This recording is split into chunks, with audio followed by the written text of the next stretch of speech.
It all started with the brutal murder of a young married couple. Now, more than 40 years after the couple was found, investigators and forensic genealogists are cracking the case wide open to uncover a stunning second mystery.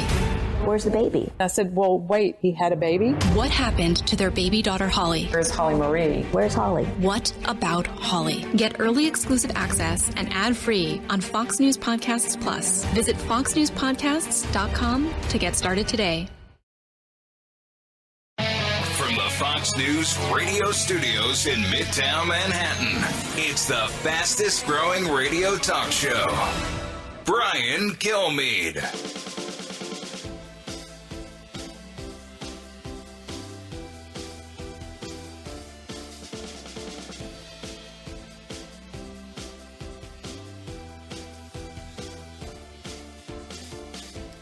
Yes, they like him. They don't like him. I'm here. I'm yours. Mark Thiessen standing by. Then we're going to talk to Senator Ted Cruz, then Lieutenant Colonel Allen West.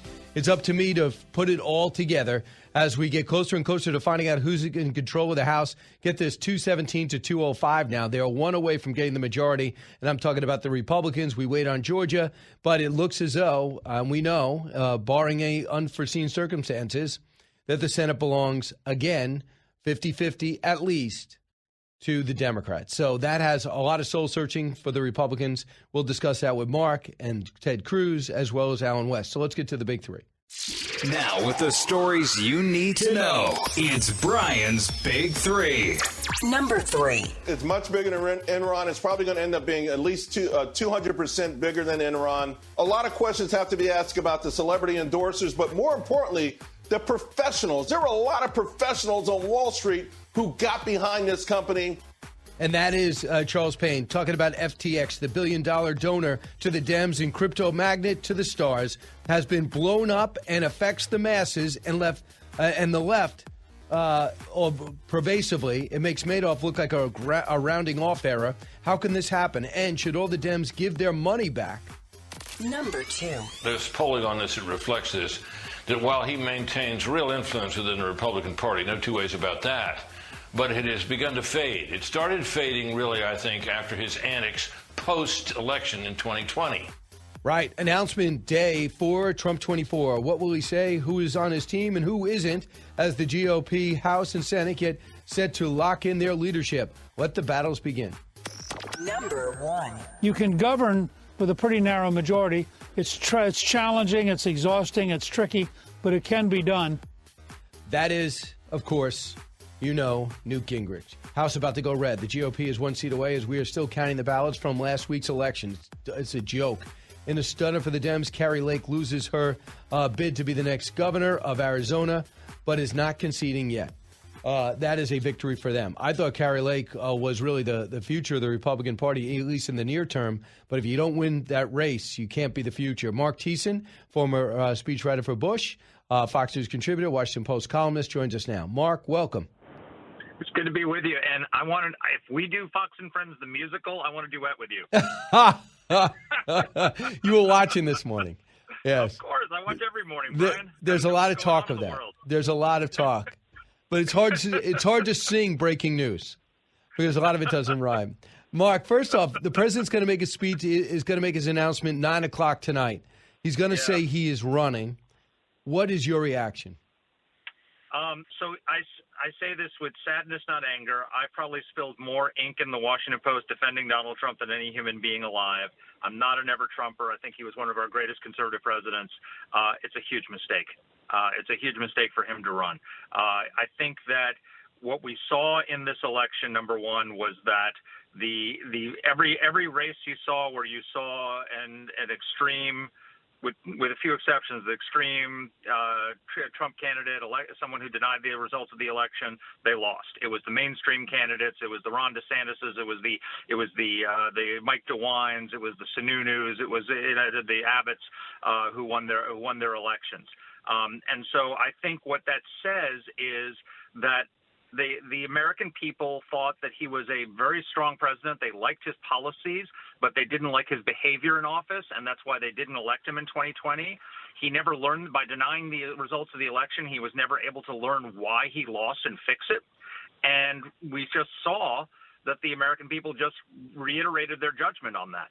And then secondly, I think going after DeSantis was a huge, huge, huge mistake, because it's one thing to go after Liz Cheney. I think MAGA world celebrates that. It's an entirely another thing to go up against Ron DeSantis that way, because people are looking at him and saying, what are you doing? And if you look at the polls, there's just a bunch of polls that just recently came out. In a national poll, YouGov poll, DeSantis is leading him in a Republican primary, 43 to 36, I think. In Texas, DeSantis 43, Trump 32, which is reversed from a month ago when it was Trump 46, DeSantis 29. Iowa, DeSantis 48, Trump 37. New Hampshire, DeSantis 52, Trump 37. Florida, DeSantis 56, Trump 30. Georgia, DeSantis 55, Trump 35. I think that a lot of people see that Ron DeSantis will give them everything they like about Trump, but he's a winner.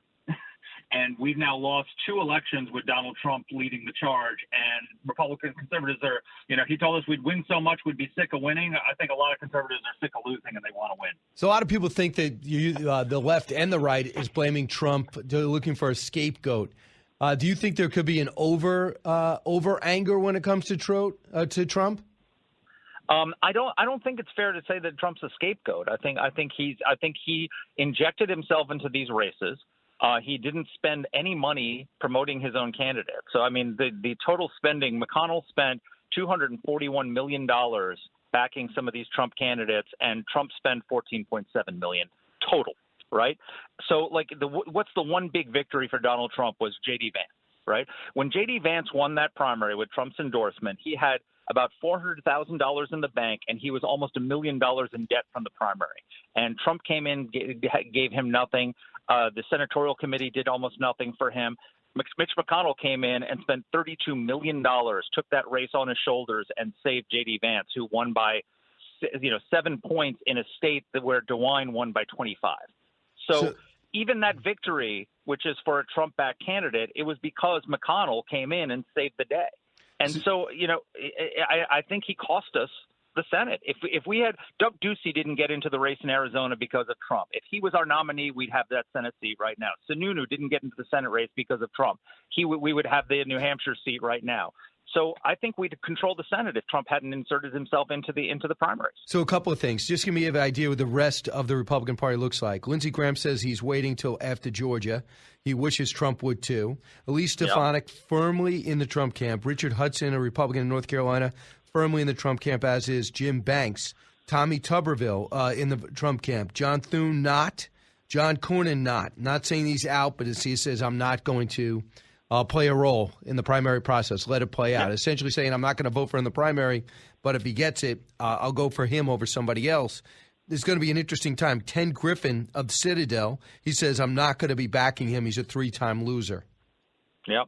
I think a lot of people are going to hold their I think obviously there's both among elected people and among the electorate, there's about a 30-35% core base that's going to be with Trump no matter what. Right? They love the president. They rightly think that he was an excellent president. They rightly believe that he was treated unfairly, that the Mueller probe was an absolute disgrace. The Russia collusion hoax was an absolute disgrace. And a lot of them even believe what he says about the election, that it was stolen. But there's a number of people now who are waiting and seeing, what does Ron DeSantis do? Does Ron DeSantis get into this race? And I think you will see a lot of people saying, I love Donald Trump, but I want to win. And I think you'll see that shift, but it all depends. No one's going to come out for Ron. Though I guess one senator's come out for Ron DeSantis, even though he hasn't announced yet. But I think you'll see more of that, and I think you'll see a lot of voters who will maintain their affection for Donald Trump, but feel it's time to move on. Mark Thiessen with us. Mark, so Mitch McConnell wants a vote today on his leadership. He's going to be in the minority role because 50-50 is the best they can do in the House if they win Georgia. People like Ted Cruz, people like Rick Scott say, why are we doing this? What is the rush? What do you think? So, first of all, Rick Scott is a disgrace. Rick Scott, his leadership first of all, the guy who runs the senatorial committee, whose job it was to win us the majority, thinks that he's earned the job of majority leader. It's laughable. Second of all, the senatorial committee was so badly run that in August, they had burned through $181 million promoting Rick Scott's agenda, which allowed Biden to claim that Republicans were going to cut Social Security and raise taxes on working families. And he was promoting himself, wasting money on consultants. They had to pull ads. He pulled out of New Hampshire 17 days before McConnell did. The reason why McConnell pulled out of New Hampshire is because he couldn't carry it alone. There wasn't enough money to do it, and the Senatorial Committee was out of money and couldn't do it. Rick Scott is responsible along with Donald Trump, for losing us the Senate majority. And the idea that he's going to come in now and criticize Mitch McConnell, who saved all these Trump candidates in these Senate races across the country, and criticize him and supplant him, give me a break. Mark, I know the former president really respects your opinion, and I know you don't just sit there and throw barbs for no reason. Not at all. So Right. I'll defend his record to my dying day. He was one of the greatest presidents of my lifetime in terms of policy. Right. I hear you. We'll see what happens tonight. It's going to be like nothing we've ever seen before. Like ever. So isn't everything related to Trump like nothing we've never seen before? Absolutely. Mark, we're going to keep this tape. We'll see if he wins you over after the announcement and if he acts different. One thing I think is clear. You can't go with the 2016 playbook and expect to win in 2024. He has to have there's got to be another wrinkle. There's got to be another approach than what he has right now. We haven't seen it yet. But what he's missing is the fact, because he denies the results of the election, he hasn't studied it to learn why he lost. Mark Thiessen, gotcha. I have to end it there. Always great, and I will, if I'm going to have the musical, you will play a role. Mark Thiessen, thank you very much. Wait. Next, Senator Ted Cruz on what Mark had to say and so much more. Then Lieutenant Colonel Alan West. Don't move. Brian Kilmeade Show. Both sides, all opinions. It's Brian Kilmeade. From the Fox News Podcasts Network. I'm Ben Domenech, Fox News contributor and editor of the Transom.com daily newsletter, and I'm inviting you to join a conversation every week. It's the Ben Domenech Podcast. Subscribe and listen now by going to foxnewspodcasts.com. Precise, personal, powerful. It's America's weather team in the palm of your hands. Get Fox weather updates throughout your busy day, every day. Subscribe and listen now at foxnewspodcasts.com or wherever you get your podcasts.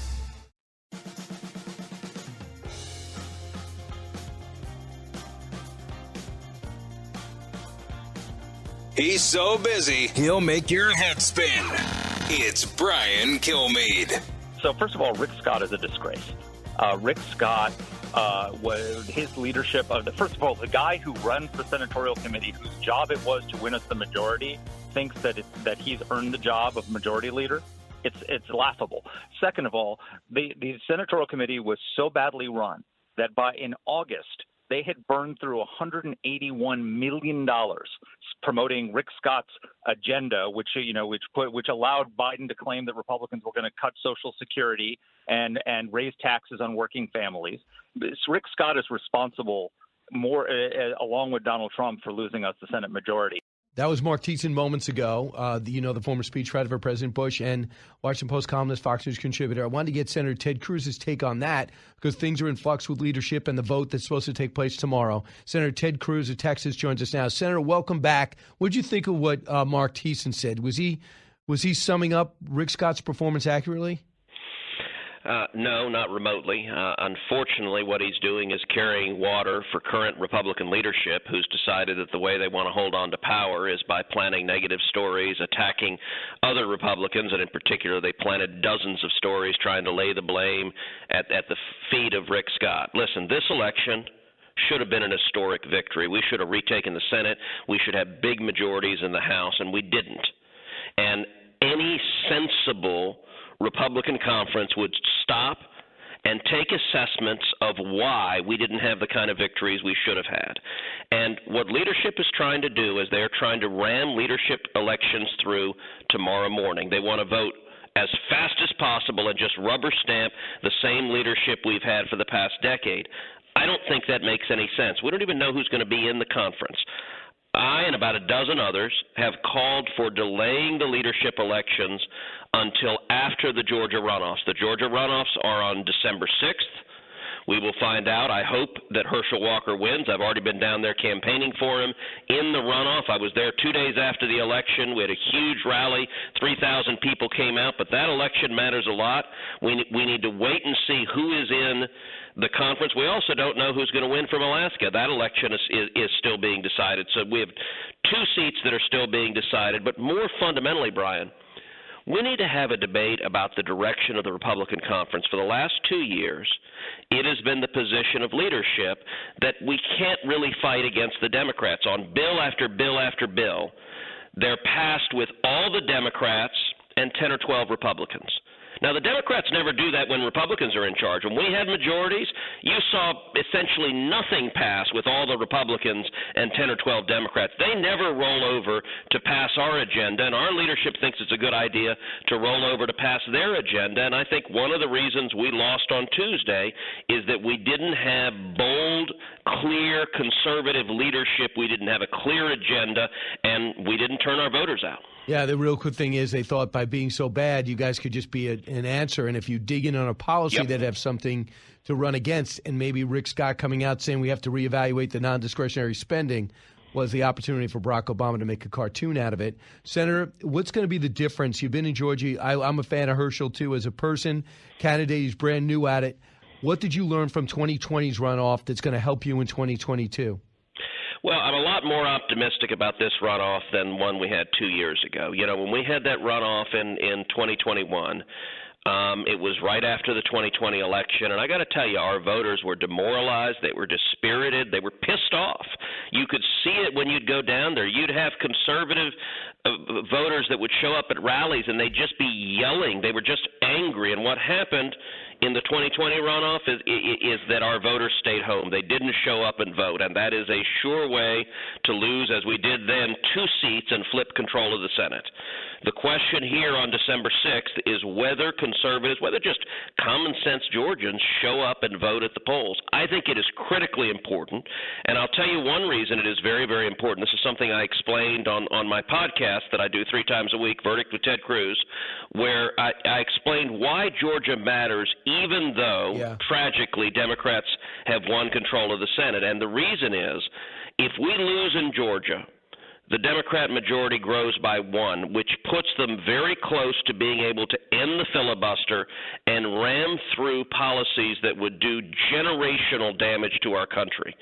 Last year, we prevented the Democrats from ending the filibuster because 2 Democrats stood up and said no, Joe Manchin and Kyrsten Sinema. Now, I've long believed that if Sinema wasn't there, Manchin would have rolled over and given in to Schumer, as he has over and over and over again during his tenure.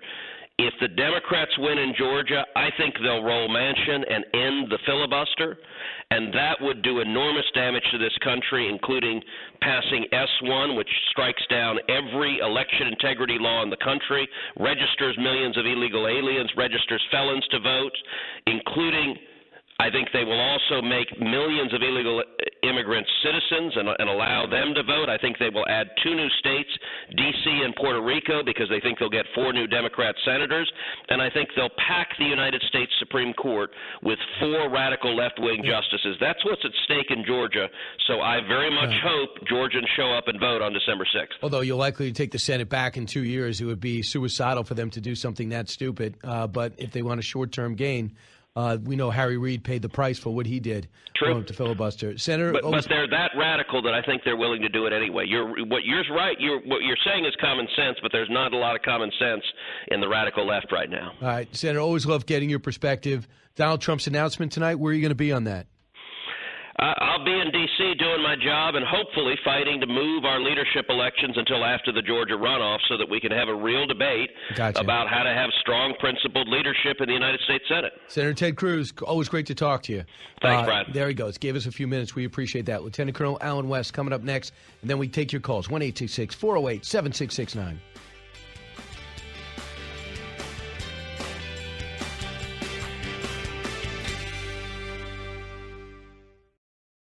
From the Fox News Podcasts Network. In these ever-changing times, you can rely on Fox News for hourly updates for the very latest news and information on your time. Listen and download now at foxnewspodcast.com or wherever you get your favorite podcasts. Hey, it's Will Kane, co-host of Fox and Friends Weekend. Join me as I share my thoughts on a wide range of topics, from sports and pop culture to politics and business. The Will Kane Podcast. Subscribe and listen now at foxnewspodcasts.com.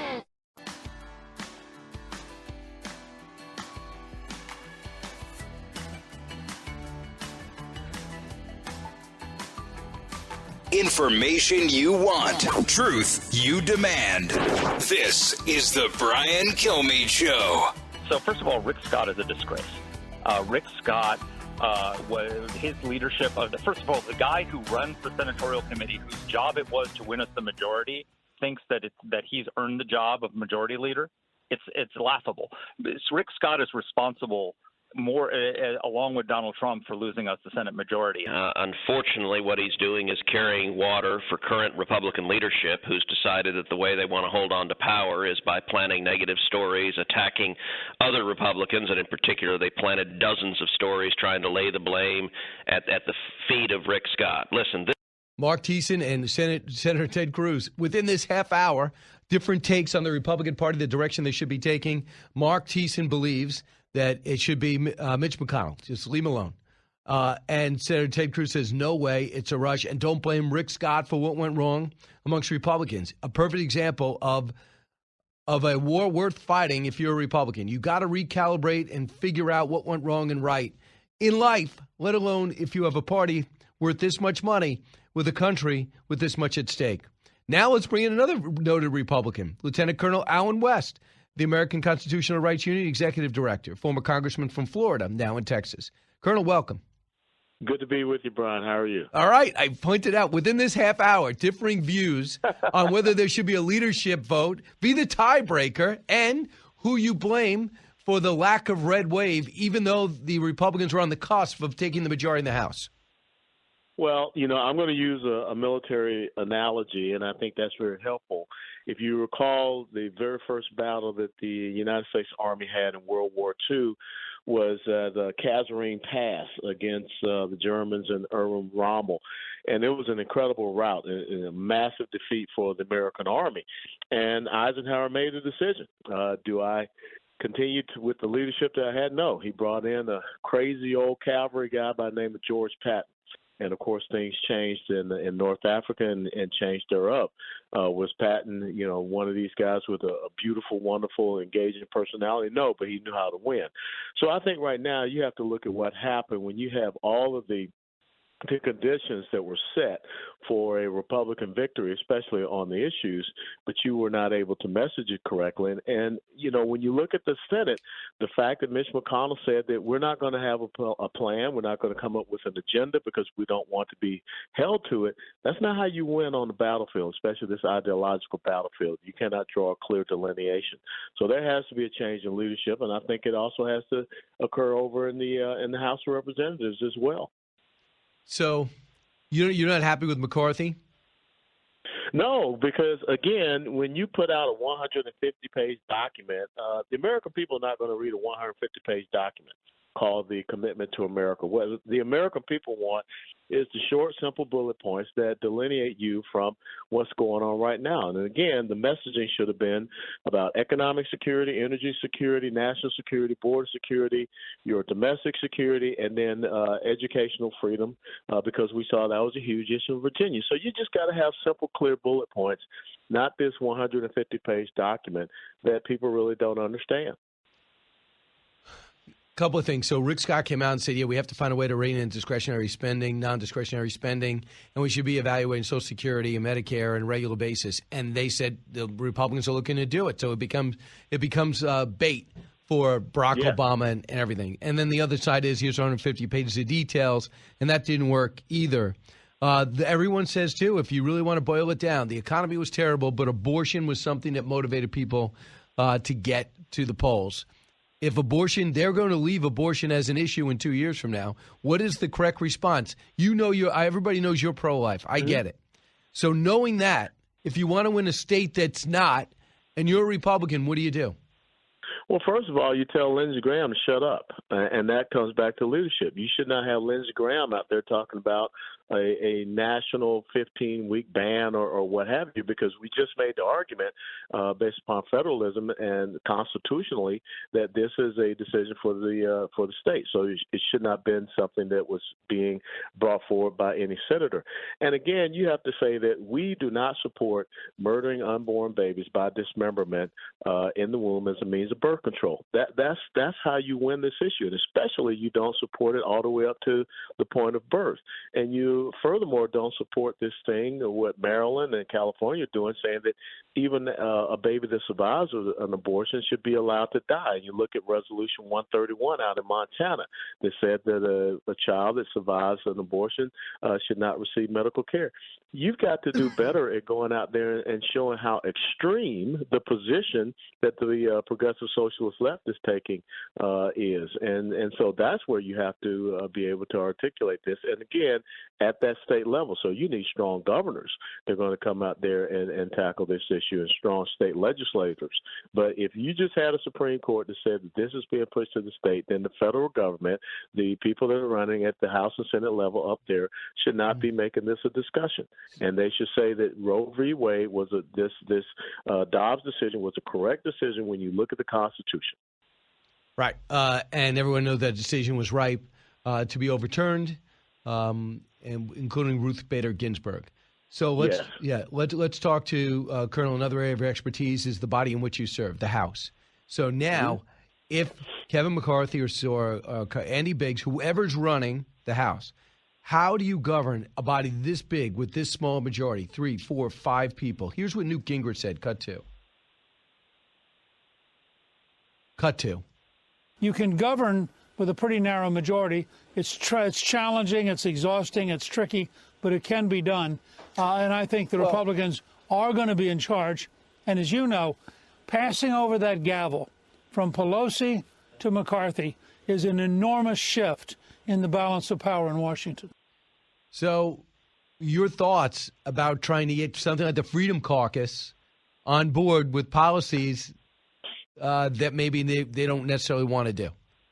Well, the bottom line is it's about the power of the purse, and when you look at inflation, when you look at all the problems that we have now, it's because of the, extreme spending habits. And so take a word out of the playbook of the left and start, defining them with it, extreme. And so the extreme spending that we see happening, the extreme abdication of the authority on the border. So you've got to start holding them accountable for that. And if you bring Mayorkas in, and when you have the hearings, then you start looking how you can use the power of the purse strings to get DHS to do what they're supposed to do on the border. You look at our national security. We don't want to see all this cultural Marxism and all this pronoun emphasis in our military. We want to be focused on our capability and capacity. You use the power of the purse for that. So I think that's where you get the ability to kind of stonewall things and not just say, hey, we got a razor-thin majority. We can only do what we can only do. No. When the Democrats are in a majority, they don't care how razor-thin it is. And Nancy Pelosi had a razor-thin majority this time. They're still tyrannical. When they're in the minority, they're still tenacious. And so it's time for the Republicans to put on their big boy and big girl pants and start standing up for constitutional conservative governance. So today, tonight at 9 o'clock, the president's going to announce, the former president's going to announce he is back in. He is going to have with him, either physically or there, about 1,000 people. Among the people that says they'll support him is J.D. Vance. We had Congressman Banks, Matt Gaetz, out until a nomination is worked out. John Thune, John Cornyn. We know others have said I don't think there's a whole lot of Republicans willing to stand up there and declare right away. Where do you stand? The thing with President Trump is that as long as he is in the conversation, the focus will be on him personally. It's not going to be about his policies and what he did for the country. And you saw that happen in the 2020 election cycle. They just talked about him and they defined him, and they did not discuss the agenda items. I think that President Trump needs to realize that he's going to once again be the focus of the angst, and they're going to define him, and they've made it very easy to define him instead of talking about the issues. Let's get someone that can do the exact same thing as far as President Trump with the policies and the principles that he brought. Mm-hmm. But we've got to reduce the drama. And I will tell you, I'm talking to people out here, and people are texting me, emailing me, and everything. I mean, my phone was already blowing up this morning when I came back from my morning run. People don't want the drama anymore, Brian. That's just the bottom line. I want you to hear what Bill Maher said. Oftentimes I find him quite interesting because he'll always be to the left, but he also assesses honestly the other side. I think he nailed it again. Cut 16. The reason why I think DeSantis is so strong is because he can do both things. He can do the performance art that seems to have you so exercised to the base, most of which I don't really know if it's that damaging. He picks a fight with Disney. Does it really affect anybody? I mean, I read the Don't Say Gay, which is not the name of the law. They called it the Don't Say Gay law. It could have been called the Let's Do Things in Schools the Way We Did 5 years ago law. It really could have. So what I'm saying is he can do both that, but he knows how to rile up the base. I agree. He's a politician. But he also can be a normal governor. In other words, after the storm, he can stand with President Biden like a normal governor does and work with him, and then send some migrants to Martha's Vineyard. You know, and that's a very powerful thing to have both those elements. I mean, it's hard to dispute what he's saying, right? Even though he says he fears him, he assessed him accurately. No, he absolutely did. And so the thing is, Ron DeSantis is not someone that is easily definable by the left. And so when you look at what he has been able to do in his first term, remember, he barely won his election, less than 1% against Andrew Gillum. But he came and he tackled the election integrity issue. He's tackled all of the issues, the educational freedom. He tackled the COVID issues. Florida has thrived through the COVID. And look, no one is talking about the aftermath of Hurricane Ian because he's done a great job with it. But most importantly, he won Palm Beach County. I mean, I know Palm Beach County. He won Miami-Dade County. That tells you something. So the preeminent conservative red state in the United States of America is not the state of Texas. I hate to say that, and many Texans understand that. It's the state of Florida. Interesting. A lot of people who are against DeSantis said anybody could have beat Charlie Crist. But then again, the guy who was running against the first time was under an FBI investigation, ended up being a crackhead. Yeah. The other thing is Kemp did the same thing. Barely won against Stacey Abrams, and then he won and trounced because he performed. He did a good job. And he took the flack for it. You look at what they did with the election law in Georgia. I mean, they lose the All-Star game. Everyone's Jim Crow 2.0. President Biden comes down there and chastises them. And guess what? They had record turnout among blacks in this last midterm election cycle in Georgia, and he trounced Stacey Abrams. So, you know, we've got people that have proven themselves in these gubernatorial positions, and they were beholden to conservative principles and values, and they were strong. And like I said, I think the left fears people like Brian Kemp and Ron DeSantis more so they do than a Donald Trump because they have a proven playbook in how to beat Donald Trump. I'm in overtime, but I got to get your take. Carrie Lake, they're saying that she is lost. I'm stunned by that. Are you? No, I'm not stunned. In Arizona, by it because Maricopa County. I mean, the shenanigans, were there. And the thing is, the longer you draw it out, I cannot understand why we can't have an election decided on election night. But the longer you draw it out, and remember, Claudia Tenney ran into the exact same thing a couple of years ago in New York. They find ballots all over the place. So we have got to get to where we are focusing on ballots and not so much focusing on votes because that's what the Democrats are doing. And I'm sorry, I'm going to ask you one more question. Yeah. James Carville is a strategist. He looked at Florida and said, why don't we give up on Florida and try for Mississippi? What do you think about that? Is the GOP vulnerable in Mississippi? I don't think the GOP is vulnerable in Mississippi. And I think the only place where the GOP could have been vulnerable was in the South, was the state of Georgia. And Brian Kemp has done a great job. And you see how well they're doing.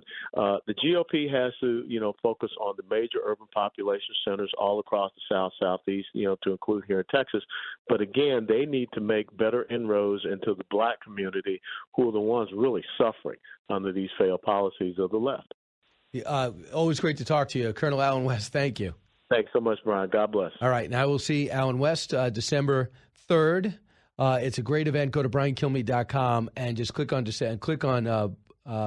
on my events, and you'll see that. I think there's still tickets available. Colonel, thank you very much. When we come back, I'm going to take your calls, 1-866-408-7669. And get this, I have news about President Biden, a big dinner with all world leaders at the G20. He's missing it. There's only speculation on why. We'll discuss it. Politics, current events, and news that affects you. Brian's got a lot more to say. Stay with Brian Kilmeade.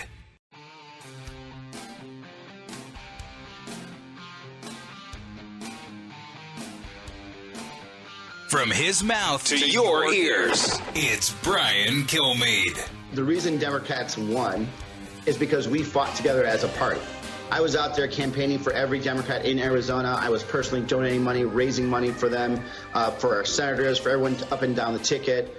We fought as a team in Arizona, and we won. Senator Sinema was nowhere to be found at all. You did not see her at one public event for anybody. And when we have some of these races that are really in the mix right now, she could have been a very good surrogate to help out a lot of our candidates, and she did nothing because she only cares about herself. Wow, that's not nice. And that is a fellow Democrat, Congressman Ruben Gallego. People look at him somewhat as a moderate. We're relatively tough on the border for a Democrat, but not nearly as good as Cuellar. But calling out Senator Sinema, I think Senator Sinema, I don't think Republicans should even run somebody against her the way she stood up for different policies that would have killed our country, like packing the court, like adding 2 states, like the Build Back Better plan. She couldn't sign off on it. And I do find it interesting that she didn't campaign at all. I'd love to ask her that. We'll put a request in to interview her. But just goes to show you, there's friction on all sides. Also, Senator Schumer says now that we got the Senate, again, I'm looking to cooperate. Do you believe that? I want to get Republicans in on this. Do you think that? Larry, listen on WNIS. Hey, Larry. Hey, how you doing, Brian? Good. What's on your mind? Well, votes. I think I know where there's thousands upon thousands of votes that would support conservative issues. That's 12-hour shift workers. The polls are not open long enough for people to work 12-hour shifts to get to the polls to vote. What about early voting? What do they have in Virginia? What do they have? You're in they have Virginia Beach, right? Yeah. I'm in that area. Yeah, you can get there and vote early if you get a day off, if a day off lines up and you can get there. And you figure it out. It took me years to figure it out. But, yeah, you can vote early. But, see, I'm hearing tell that, we want to vote just one day between these hours, and that's all we want. We don't want early voting. We don't want mail-in. If they outlaw all that, you're going to, you're already missing these votes. They need to widen the hours on that one day so that these 12-hour shift people will support and be able to go vote. Maybe close the polls at 9 or 10 o'clock at night. Larry, I appreciate that. I have not heard expand voting access. All I hear is about expanding voting access. The pandemic was unsolicited mail-in ballots, drop boxes everywhere. They've somewhat reined it in a lot of places. Now they do this ballot harvesting, so you don't have to leave your house. Some guy will come over and pick it up and put it in a station wagon and drop it off at the voting locations, district locations. But, are other people out there? You work shifts? You feel as though it's hard to vote? Let me know. Special thanks to everyone in Oklahoma City, especially Kevin at Freedom 96.9. Love seeing everybody signing the president and freedom fighter. From high atop Fox News headquarters in New York City, always seeking solutions, never sowing division. It's Brian Kilmeade. Hi, everyone. It's Brian Kilmeade from 48th and 6th in Midtown Manhattan. Heard around the country, around the world. This is the Brian Kilmeade Show. Special thanks to everyone in Oklahoma City that was so welcoming yesterday. Freedom 96.9, beautiful studios, great setup. Kevin and the staff were fantastic, and we're live for 3 hours. That's certainly a thrill. It was also great to see the senator there. To have a chance to see him in person was great. And then everybody that showed up at the event for the President and Freedom Fighter on a Monday afternoon was just hearing the passion everybody has. I did not know Oklahoma City was a destination for people leaving California, but it is growing rapidly because people are fed up with the way Gavin Newsom's running that state. The only thing that's growing there are the homeless situations. With me in studio is Doug Collins, former congressman from Georgia, to break down the Georgia race, as well as the race to be the next Speaker of the House. And then we'll talk to Matt Schlapp about the former president's speech tonight, announcing that he's going to be running in 2024. Then we'll do a simulcast with FBN, in between weaving in some calls. We're also following this story. President Biden is missing this big dinner tonight because they're not telling us why. I'm talking about the dinner at the G20. It's the time to mingle with the most powerful people in the world that he loves. A lot of people speculate that he's not feeling well. He had a cold, and he was exposed to a leader that tested positive for COVID-19. We'll follow it. Big three. Now, with the stories you need to know, it's Brian's Big Three. Sponsored by Crunch Fitness. Interested in owning your own business in a growing $30 billion industry? Check out Crunch Fitness at crunch.com. Number 3. It's much bigger than Enron. It's probably going to end up being at least 200% bigger than Enron. A lot of questions have to be asked about the celebrity endorsers, but more importantly, the professionals. There were a lot of professionals on Wall Street who got behind this company. Yeah, crypto goes down. FTX billion-dollar donor to the Dems and crypto magnate to the stars have been blown up. And the effects on the masses is one thing. It is a Madoff-like scheme and scam. But comparing to Madoff, it's like a rounding error compared to this. This guy was worth billions of dollars. How about $34 billion? Now he's worth nothing. The investors are out, and Dems benefited big time. What did they know? Number 2. There's polling on this that reflects this, that while he maintains real influence within the Republican Party, no two ways about that, but it has begun to fade. It started fading, really, I think, after his antics post-election in 2020. Announcement day for Trump 2024. What will he say, and who is on his team, and who isn't? We'll discuss. Number 1. You can govern with a pretty narrow majority. It's challenging, it's exhausting, it's tricky, but it can be done. That is Newt Gingrich. He would know. House about to go red. The GOP is one seat away from officially getting the majority and telling Nancy Pelosi you're in the minority and possibly into retirement unless something crazy happens. Also, Carrie Lake upset in her run to be the next governor of Arizona, it seems. With me right now in studio, Doug Collins, former ranking member of the U.S. House Judiciary Committee and author of The Clock and the Calendar, a front row look at the Democrats' obsession with Donald Trump. Doug, welcome back. Hey, good to be back, Brian. We're going to talk Georgia. What do you think about the president's announcement tonight in Mar-a-Lago? Except for the timing, nobody was surprised by this. I mean, he's been telegraphing this for weeks and months, and he's been wanting to do this for a while, so he's going to do it tonight. Does it hurt Herschel?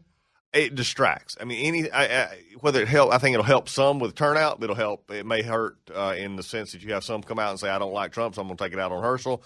But I think overall, it's been sort of built into the cake a little bit in Georgia. So let's talk about what we now have: 217 seats for Republicans. Any doubt in your mind they're going to get to 218? No, I think they'll get to 219, 220. I think it'll be. That's the most? That's the most. Look, I was sitting in this chair last week. You and I were talking. I was hoping 225, 235 at better. Get up to 240. No, it was not a good night last week. So California has 8 seats left. Arizona has 1, Colorado 2, New Mexico 1, Oregon 1. That basically bakes it down. Another House seat from Republicans in New York. Right. That delivered it got to 217. Exactly. Is New York's success leaving clues to the rest of the country, or is it just an anomaly? I think it was an interesting year in New York. I think it does leave some clues. But again, the redistricting process up here, which at first was completely skewed toward Democrats, got put more competitive seats. And then truly, I think the Lee Zeldin campaign, along with a lot of attention on New York, these races being a lot closer, and people were feeling New York really got into the Biden economy, got into a lot of the Biden and the crime issues that really were occurring that you really saw across the country but didn't see it like you saw here. All right, so let's talk about what let's say the Republicans get the House by 1 or 2 seats, and then Kevin McCarthy wants to be Speaker. Yeah. There's going to be an internal vote. Could you describe that and how that would be different from an external vote? Yeah, today's vote will be it's like going back to high school and you're voting for class president. This is pure. Is will you do this? Will you not do this? It's peer against peer. It's the worst thing. As someone who was voted for and won the vice conference chair, it's the hardest thing you'll do almost outside of just some of your job, but in Congress is to get elected to these leadership offices. Kevin's got enough votes. That's not a problem. The problem, he just needs a majority? He just needs this is the big difference. He needs a simple majority inside the closed room, but when it comes for the speaker and the speaker only, it has to come to the floor of the United States House because it's the speaker of the House, not the speaker of the Republican Party or Democratic Party. And so it's voted on the floor, and they'll have to stand up. Your name will be called, and you have to stand up and say, I vote for, and you have to say who you vote for. We already heard some wheeling and dealing. Steve Scalise had to apologize to Matt Gaetz for saying what he did was irresponsible. We also, there's something that he tweeted out when he said something about leadership. Number two, Kevin McCarthy and Marjorie Taylor Greene have cut a deal. She's going to support him because she's going to play a key role on many, instead of being in no committees, now she's going to play a key role on many committees. It could be. Look, anything you see coming out here, and I say this with love. A lot of these folks are good friends of mine, but let's not kid ourselves. The political plays are going on right now to get what they want. And it's still going to be difficult because you look at some who've come out with very definitive statements, Matt Gaetz being one of them, Bob Good being another one, Andy Biggs. There's several who've made definitive statements that I will not support Kevin McCarthy. Well, that's a tough statement to say that because come January 3rd in front of your peers and the world, you have to stand up and say who you're going to vote for. See, what's interesting is that so if you say I'm not going to vote for them and they get in power, they'll punish you. But Kevin McCarthy probably can't. Because if you punish somebody, then you never have their vote again. Yeah, I mean, to a point, but if he can become the real issue here, and this is real, and Kevin's got to make this determination. McCarthy, who's done so much. I mean, Kevin's chased this car for to me, he deserves it. He does. He's done everything he can to get there, and he's raised the money. He's spent the time on the road. I've been on the road with him. We've flown around. I mean, I've done it on these not just this year's Lexus. He's done it for a long time. Kevin's is when you catch the car and you only have a 1 or 2 vote majority, which we've shown. I mean, look at the last few speaker elections from the Republican side. We've always had at least 5 to 10 defections. Yeah, always. Now, this is where the Democrats are a little bit different. They may have had to 1 or 2 last time. Pelosi knew exactly how many she could lose.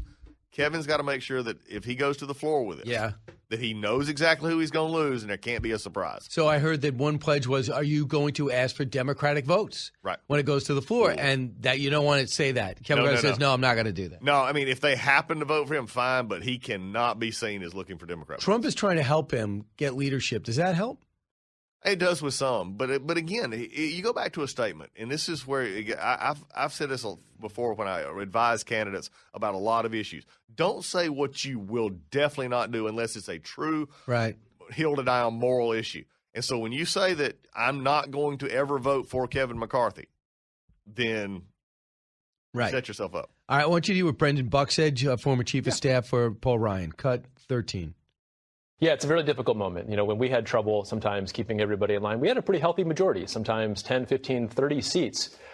This is a potential situation where you could have 2 seats to play with, and that's almost an impossible. Being a Republican Speaker of the House is impossible to begin with.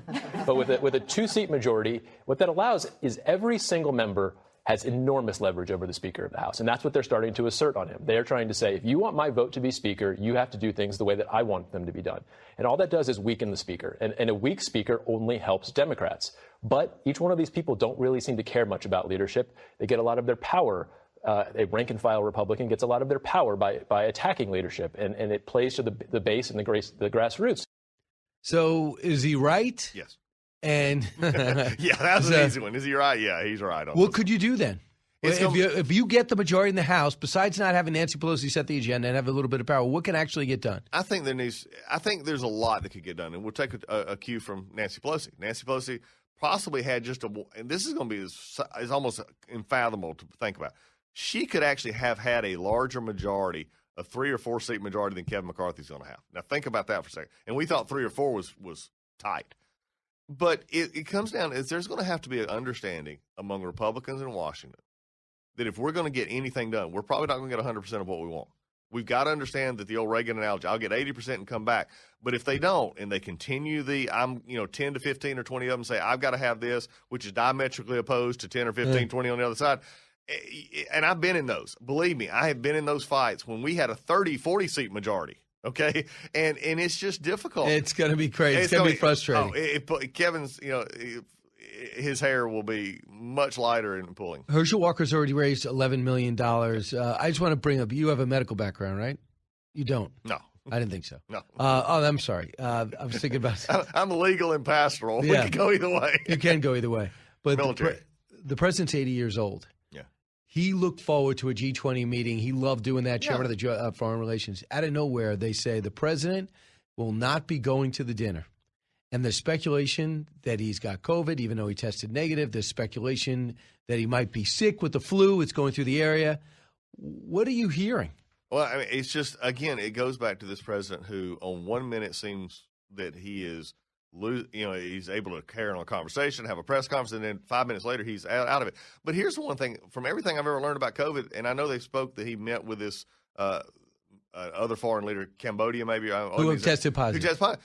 But that's 24 hours ago. You're not going to test positive. Yeah. So it's like, so this has to be more of, I believe personally, he's just not having a good day. Right. And for him, this is what he wants. And that's part of the reason you got to figure into, are you going to go for this job again? If you're too old to do it. You just had a grueling journey, but tell you the truth, you or I would have no problem. Right. I can go on no sleep for days. Mm-hmm. When I'm 80, I don't know if I could say that. No. And, I think maybe Bernie Sanders could. I mean, Bernie's got a lot of energy. He's got a lot of energy, but this guy's not profiling. That will go into his decision to run re-election. I'm sure it'll be brought up if he's ever challenged, if it's just exhaustion. And everybody hopes he's well. But he did say yesterday, I got a cold. Yeah. So for him to miss this meeting with Saudi Arabia and all these others, consequential leaders, and with Japan and South Korea and North Korea, this is a big thing. Yeah. You flew around the world, and you're missing the biggest meeting. You can't do 2 hours. I mean, he's got to be sick. Something's wrong. Something said he can't. And I just want, as we go to break, because I want to talk about Georgia, and I want to leave some time. He's gotten 5 shots. 5 shots. And he got it, lost it because he took therapeutics and got it back, so he's got natural immunity. And he still got it. And you're still firing people in the military for not getting this vaccine. Back in a moment. The fastest growing talk show in America. You're with Brian Kilmeade.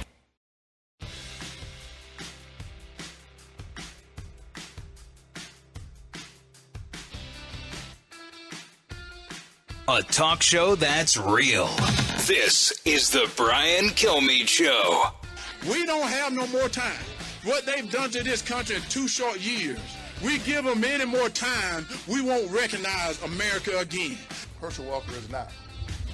He's not able to do this work. He's demonstrated that he has neither the competence nor the character. He doesn't understand the issues. That is Warnock and Herschel Walker. We know they're going to be going out on December 6th. Walker's already got $11 million raised, more to come, including Brian Kemp's game plan, which he got his substantial victory over Stacey Abrams. With me in studio, Doug Collins, former Georgia congressman. Doug, what do you think so far? I mean, they're both fired up, both raising money. What does $11 million mean to you? It means that they'll be on TV. They'll be getting everything that's normal. The biggest thing, though, it's got to mean it's got to translate into the micro-targeting, voting, making sure that the voters that they want out.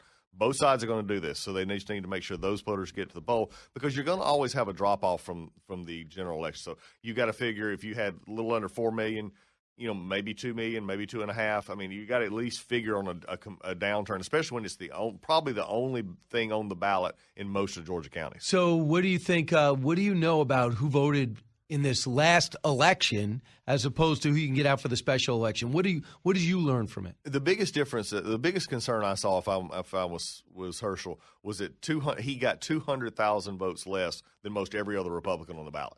That meant that the Republicans either left it blank, didn't vote for him. And before everybody, some of the Democrats say, well, no, they voted for Warnock. No, they really didn't. Raphael Warnock had 1.9 million. Stacey Abrams had 1.8 million. So he was the top Democratic vote getter. So some of them may have come over. But for the most part, it looked like that there was Republicans who just did not vote in that race. I think that's the concern. If you were in his camp, how do you solve that problem? You lean on Kemp. You lean on some of the other remember, Brian Kemp and Herschel Walker never campaigned together. So I think Kemp engagement here does help. I think it solidifies the reality that we need to solidify Georgia and in going into the future. If that's going to argument, I think it's going to also come down to Herschel also portraying the fire that you heard just a second ago.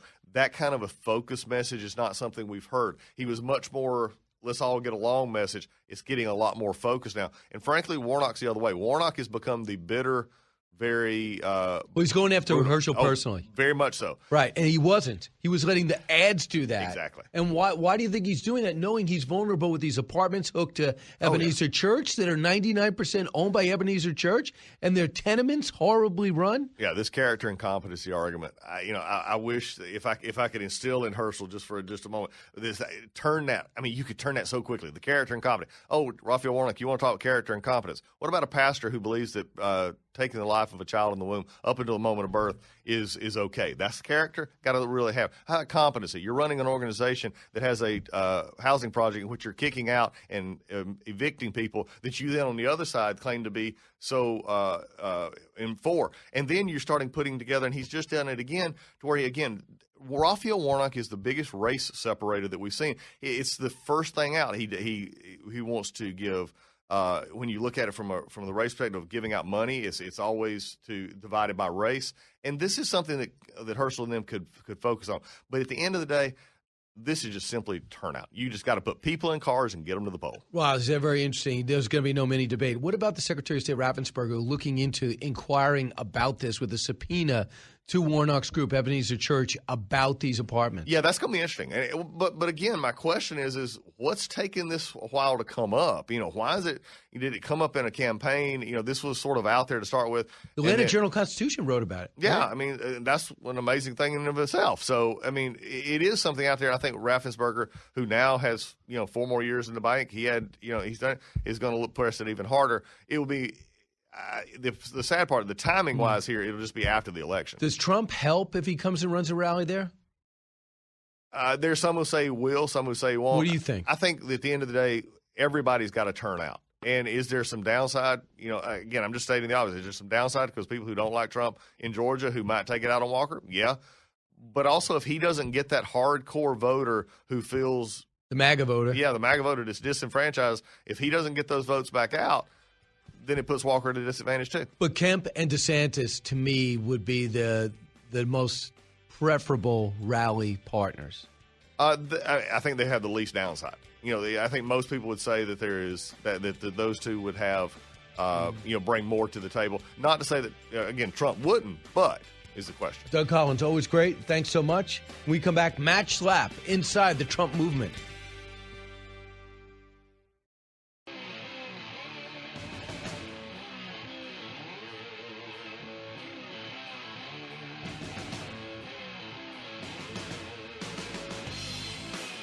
A radio show like no other. It's Brian Kilmeade. Donald Trump transformed the Republican Party, from my perspective, in many ways for the better. From the policy perspective side of things, he broke open, I think, an established agenda that needed to be broken open, that needed to consider a lot of different possibilities and to prioritize a different set, a different list of issues than they had in previous years. But he's also, I think, served his purpose in a way that I think many Republicans are satisfied with, and they would prefer now to move on in a generational way. They are tired of his act. They are tired of what he brings to the table. They would like to move on to his Trump-adjacent, still populist, still conservative, but less chaotic and more competent friend in Ron DeSantis. That is Ben Domenech, who, his famously his father-in-law, John McCain, who brawled with President Trump, but still was not an anti-Trumper by any stretch of imagination. But he echoes the thought of a lot of people, not everybody, about Donald Trump's announcement at 9 o'clock tonight. Matt Slaps was just at a dinner with the President of the United States, probably knows him politically as well as anyone, personally too. He's chairman of CPAC, host of CPAC, and you see him at all at events, political director there. He doesn't need any sleep. He just works 24 hours a day. Matt Slapp, welcome back. How are you? Brian, sorry that we had a snafu yesterday. I want to make one correction. Ben Domenech is a friend of mine, obviously married to John McCain's wife. He was a very prominent never-Trumper throughout the 2016 race. I debated him on TV more than a couple times, said that Trump was going to be a moderate to liberal. He was going to abandon all these principles and be a disaster. Now, I will give him credit. As Trump started to govern, Ben was very positive, and other people at the Federalist really became very positive on Trump. But what I noticed with most of these people that are they're moderately never Trump again, they're just kind of putting on the suit they used to wear. And you see that kind of across Republican circles because, look, let's face it, Donald Trump has always made kind of like regular establishment Republicans very uncomfortable. So right now, why do you think he's doing it tonight? Like you could speculate, you might know, you might be sworn to secrecy. I respect that. But why tonight? No, there's no secret language. I think people always think there's like a secret Trump language, like we have ESP with each other or whatever. But no, I think he's raring to go. He's anxious. He's been waiting, biding his time for 2 years. It was a rough way to lose the presidency, Brian. This unprecedented voting process, which we saw obviously a replication of in some of these states in 2022. The whole coronavirus kind of ridiculousness we all had to live through. Obviously, it was a tragedy for many people, but then the shutting down of society, which, where I live and where you live, I mean, when I get on the train or the plane, it's still 50% of the people are wearing masks. They still seem very distressed. It's like we can't get over it. And it affected the presidential election because obviously we voted in ways we never voted before. And we seem to not be able to get out of all these bad habits. And I think he's anxious to get into the race and compare his record to Biden's record, which I think will accrue to his benefit. And why shouldn't he if he wants to? Do you think politically it makes sense before Thanksgiving, before Christmas, when then people forget about this long lull afterwards? Is there a danger in getting in first? No, my wife and I have talked about this. I've talked about this with a lot of the few political friends I have left, Brian. But, I think Trump looms so large over politics. Obviously, his endorsement was highly sought after in all these Republican primary races and such. And look, whether he announces or doesn't announce, everyone knows he's running. Everyone knows he wants to run. Everyone knows that he's going to continue to, burst into the conversation. So I don't see much downside to running. I did counsel him publicly anyway that it would be better to wait till after the midterms, and he did. You could argue it's better for him to wait till after the results come in Georgia. But, he's got a lot of things going on in his life, including a couple of prosecutors that are trying to put him in jail. Does this help or hurt that? Does this help his case or protect him? My guess is the only way the heat gets off Donald Trump is if they realize that he's not going to slink away into a corner. If they realize that he's really a political force, I think it makes it harder for at least DOJ to continue this unfair prosecution. Of course, Rudy Giuliani was just let off the other day. The idea that Matt Gaetz was let off, like the idea that the DOJ has become so politicized, I think, is really distressing to people. I don't think there's any question about that. J.D. Vance says, "Hey, it's still Donald Trump's party." You have a few others like Banks who said the same thing with a few others right here in New York. You have Elise Stefanik says, I'm with the former president Tommy Tuberville. I'm with the former president John Thune. And Senator Cornyn says, I'm going to let the whole process play out. And then you see these polls that are out there by the Club for Growth, and you tell me the validity of them that shows DeSantis leading. So I don't think there's anybody that talks to more political heavyweights and everyday folks than you on the Republican side. So what do you sense, Matt? Do you feel as though the foundation's been shaken between what happened after the election in 2020 and the constantly bringing it up, and then the attacking DeSantis after the election and Youngkin saying his name sounds Chinese? Look, I think that the midterms were traumatic for Republicans because I think you would agree everything sure looked like a setup for a pretty big win. Now, let's not discount the fact that it sure looks 95% probable that Republicans are going to pick up a slender majority in the House. Nowhere near the number of seats that I thought they would pick up, and said that publicly. So, shame on me for getting that wrong. But they will get a majority in the House, and that's a big deal because the House, the Speaker has really all the power in the House in many ways to determine what hits the floor. And although it's going to be an awfully tough job for McCarthy, this ends Biden's, desire to transform America to be Obama too. So it's a big deal. I think for President Trump, I'm sure, we talked briefly the other day. All of us are disappointed that more people that we campaigned for didn't win. I will say this, Brian, and it'll make you uncomfortable.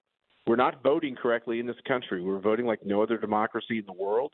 It does not take 4, 5, 6 days to count the votes after Election Day. That's absurd. It's absurd that states like Nevada allow people to vote after Election Day and domestically, not the military. I'm fine with the military ballots, which sometimes can take But they all got to vote before the Election Day. They can mail it in on Election Day, right? No, that's wrong. No, in Nevada, the problem in these states is they don't check postmarks. Oftentimes, the ballots that are mailed to them don't require a postmark on the way back. There's no way to ascertain when that ballot was voted on and when it went through the mail. Nobody votes like this in the world. We wouldn't accept these results from other countries.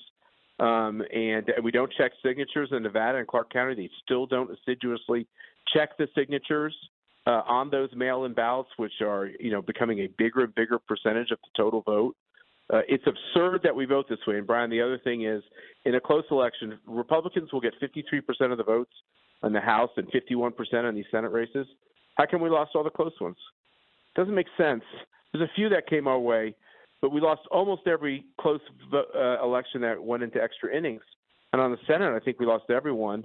That's not mathematically possible. So I continue to be very worried about all the proliferation of mail-in ballots and the legitimizing of a process that we never accepted throughout the history of our country. Gotcha. Couple of things. It's up to governors and secretaries of state to change in their state, and Laxalt lost, which is unbelievable. Right. He was leading the whole time. So among the other people getting in, Asa Hutchinson of Arkansas, it looks like. Governor Hogan's going to get in, and Mike Pompeo has his America Values PAC ramped up digital ad presence. And then Mike Pence basically saying he's in. Is that field? Right. Did anybody bring up look like they're not going to be involved? Well, it looks like no. I think you're probably right, Brian, and others too. I mean, it's interesting if you believe the Club for Growth polls, and let's just remind everybody that Club for Growth is not a fan of President Trump. I'm a fan of Club for Growth. I think they've done a lot of good work over the years, but the Trump relationship is not good, and President famously had an expletive that he sent to the head of Club for Growth. So look, it's okay. We have disagreements in politics. If you believe their polls and you believe that DeSantis is really having momentum, it would actually benefit Trump tremendously to have multiple candidates run. I don't believe those polls. Not that I don't know if I believe any polls. I mean, no offense to Fox, I didn't like their polls. I didn't like anyone's polls this cycle. I think polling is broken. And I'm gonna put a pause on reading polls for a while, and I'll just tell you when I get out there with the grassroots, Trump is still beloved. I think he's in a strong position to get this nomination. But he and I have talked about it. It's like, there's only one other president in 240 years that got a second term separated by a loss. This doesn't happen very often. It would be history for it to happen. And the thing is that Trump's got to show that he's got another wrinkle. 2016 strategy does not work in 2024. You got to show you got another game, just like sports. I agree with that. Matt, thanks so much, Matt. Changing, man. I promise not to change. Appreciate it. This is the Brian Kilmeade Show, and we come back and do a simulcast with Varney and Company, and then take your calls. Thanks so much for being here.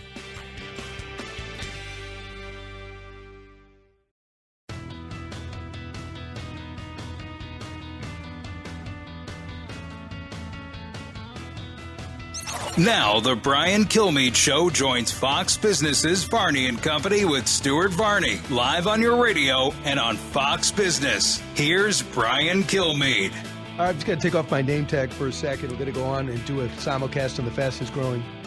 I'm going to just make sure I mute my televisions. The fastest growing station in all of cable, and that is Fox Business Network. We got to go on with Stuart and find out what's on his mind, and I'll give you a clue. It's going to be exactly what we just talked to Matt Schlapp about, what I've been talking to Doug Collins about, and that is the big announcement tonight at 9 o'clock. So let's listen to Stuart. It will be Brian Kilmeade, because he's now with us. All right, Kilmeade, President Trump makes the big announcement tonight. Mar-a-Lago expected to officially announce 2024 candidacy. There are plenty of Republicans who want Trump to get off the stage now. What do you say? Not Elise Stefanik, not Matt Gaetz. They're going to be firmly in his side. Jim Banks seems to be pretty securely there. People like John Thune and others say, I'll support the nominee. So a lot of people are keeping their powder dry, and a lot of people want to turn the page. I will say this. Friday, for the first time ever since I've been hosting this show, I had more people tell me this. I voted for Trump twice. I won't do it again. For them, the biggest tactical mistake that Donald Trump has made, besides having that rally on January 6th, has been going after DeSantis and then Youngkin the next day. It just forced people to divide their favorite kid in their family, in my humble opinion.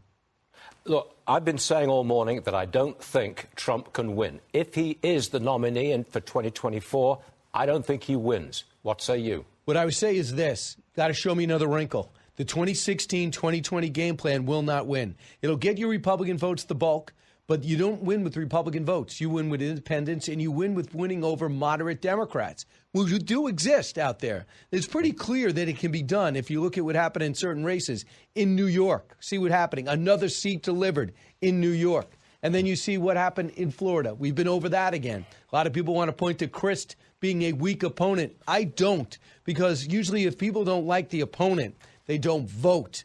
They went out of their way, a lot of traditional Democratic voters, and voted for Ron DeSantis because a lot of stuff he's doing people relate to. And I'll bring you to what Bill Maher said on Friday night. He said Ron DeSantis scares him on the left because he has everything Donald Trump has without the crazy. He also does a lot of things. He's younger with military background and a law background and seems to relate to every man. So that's got those on the Democrats upset. But what they say about DeSantis doesn't have the charm and the relatability. Donald Trump has got this special thing about him that I've never seen another politician have, including Barack Obama, a billionaire that relates more to blue collar. Got it. Yeah, I agree entirely. Look, or close to a billionaire. Senator Ted Cruz was on the show earlier.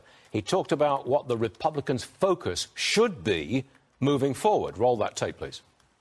Political conversation right now constantly revolves around Donald Trump. What I'd like us to be talking about is the policies and principles that we're going to champion that are going to help people stop the disasters that are happening, that are going to tackle and stop inflation, that are going to drive gas prices down, that are going to stop the out-of-control crime, and the policies that are going to finally secure the border. I think we need to be a positive, results-oriented party, and we need to present a clear alternative. All right, Brian, is Trump going to be talking about these issues, or is he going to be talking about himself? Which is it? More than likely himself. But I think among the things he's going to say is what I did great is I sealed the border. It's not sealed. What I did great was made us energy independent. We're not anymore. What I did is maximize the drilling opportunities and streamline the permitting process, which is all true, which is addressing what Ted Cruz just said. The question is, can you do it without inciting, mocking Glenn Youngkin's last name and saying it sounds Chinese, or mocking Mitch McConnell's wife because she happens to be of Taiwanese descent. That stuff I don't think the American people want. I think people want something more to the middle now. We've tried the partisanship, and I think Senator Schumer picked up on it. I'm not saying he's sincere, but yesterday he came out and said, I want to work with Republicans. I actually never heard him say that. I'm wondering if he saw something in this vote. I don't know about that, but I do know that almost everybody I talked to who voted for Trump in 2016 is now tired of him. And they don't want the name-calling. They don't want the chaos. They don't want the bitterness back into American electoral politics. Last word to you. My last word is the 2015 Trump that was on every network, that was the must-have if you were Wolf Blitzer or if you were Sean Hannity. That guy was fun. Yeah, he got angry because he wasn't treated fairly. I get it. But if you could dial back to that guy with a new 2024 strategy, he can do it. But at 76 years old, does he want to? Can he? That's the key. No, he's absorbed in himself and the 2020 election. That is my opinion. We'll see how it shakes out tonight. Hey, Brian, thank you very much, as always. Great stuff today. Great to see you. Thank you, Stuart. Appreciate it. 1-866-408. Wow, look at this board. Let's go to Gerard in Gainesville. Gerard. Hey, Gerard, do you want to hear what do you want Trump to say tonight? All right. Let's go to Joe, WRCN. Joe. Brian, good morning. Listen, your analysis has been spot on throughout this whole thing. Trump, he needs to pivot tonight. That's the bottom line. If he doesn't stop the name calling, the vitriol, he's done. Independents are gone. I love what you said. Unfortunately, he's got to come out tonight, and you can't wait till Christmas because the cat's already out of the bag. This is too high stakes. Bad people are running our country. He told us he could pivot and be presidential. It is either time to do it or get out of the way. The sanctimonious is equivalent to Hillary's deplorable. It was a self-inflicted wound. I like the analogy, he fired down his own trench. It was stupid, whoever his advisors is. Vitriol will not work this time, Brian. You are spot on. I think so, too. I think the country's tired of being angry at each other. And there's not much of a difference between people. I mean, the people that are defiling historic art, they're trying to glue themselves to the Mona Lisa, I can't deal with them because they think the world's going to end in 8 years. But most people are not doing that stuff, throwing paint at Picasso's best and doing the crazy things they're doing. I'm not talking about winning them over. They'll never be won over. AOC will never be won over. But most people don't want to be a member of the squad, and they don't want to be a member of the Proud Boys. Most of us are in the middle of our thoughts and open to other thoughts and willing to debate them. That's what I'm talking about. Brian Kilmeade Show. From the Fox News radio studios in Midtown Manhattan, it's the fastest growing radio talk show. Brian Kilmeade.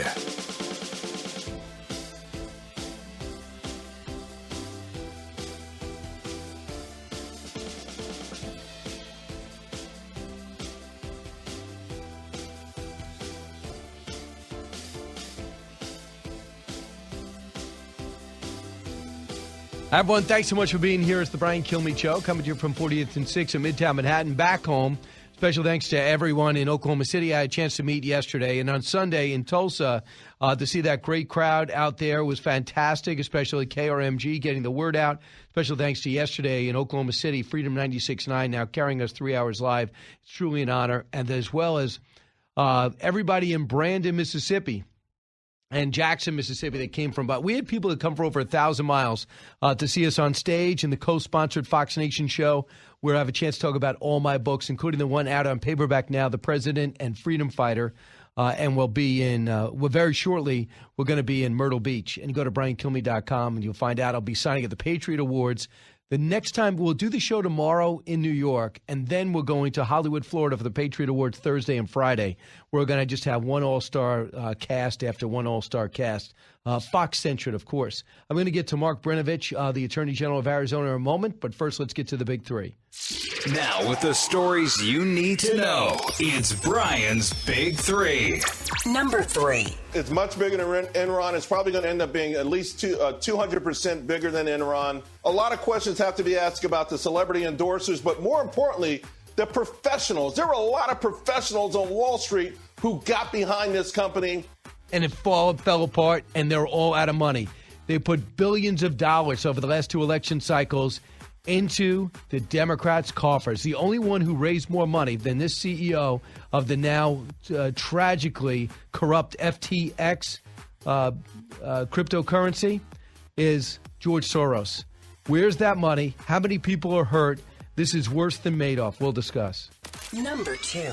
There's polling on this that reflects this, that while he maintains real influence within the Republican Party, no two ways about that, but it has begun to fade. It started fading, really, I think, after his antics post-election in 2020.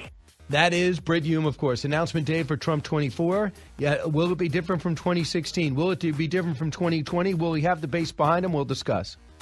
Number 1. You can govern with a pretty narrow majority. It's challenging, it's exhausting, it's tricky, but it can be done. That is Newt Gingrich, Speaker of the House, about to go red. They're one seat away. Will it be sometime within this final hour of the show? The GOP is optimistic they can get something done. Kari Lake, bad news. It looks as though she will not be the next governor of Arizona. And we'll discuss that with the Attorney General of Arizona, Mark Brnovich. Mark, I know you were running for that spot. Are you surprised that Lake looks like she lost? Well, Brian, just so we're clear, thank you for having me on, but I actually ran in the Senate. And I've been elected twice statewide. And, yeah, I think a lot of Arizonans are disappointed, but I think it does demonstrate that candidates matter, and Arizona is a swing state. And when I won, Ducey and I both won in 2018. Other Republicans lost, and I ended up getting more votes than Sinema or McSally, even though I was outspent by 6 million by Tom Steyer. And I would like to think that's because when you have a consistent conservative message and you focus on law and order, securing the border, individual liberty, entrepreneurship, building the American dream like I'm living today as a first-generation American, when you focus on those issues, people will vote Republican in Arizona and other states. But when you start getting bogged down and you start relitigating what happened 2 years ago or whatever, or who's friends with whom, that's when we run into problems as Republicans and especially as principled conservatives. Kari Lake, you say, because kind of took on John McCain, went to the election, went and said the election was rigged to a degree. Mark, a couple of things. Why did it take you guys so long to count votes? Well, first of all, Ron, I just want to make sure I don't count votes. I mean, I'm the Attorney General. I enforce the law. Look, I have said this a couple of years ago when we had a Republican Secretary of State. I was very critical of her. I used the expression, it's always a goat rope every election here. I've used the term, recently that it's a cluster. You run out of adjectives. We are not a third world country. I mean, heck, places like Italy have elections every 6 months, and they seem to be able to count their votes faster than we do. So it is unacceptable, and I've actually said this.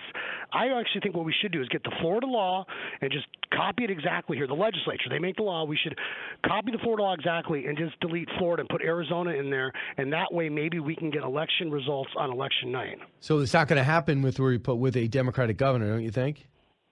Yeah, well, one thing is we have a initiative and a referendum process here, so it is possible that maybe the legislature will be in Republican hands here. They can refer something to the ballot.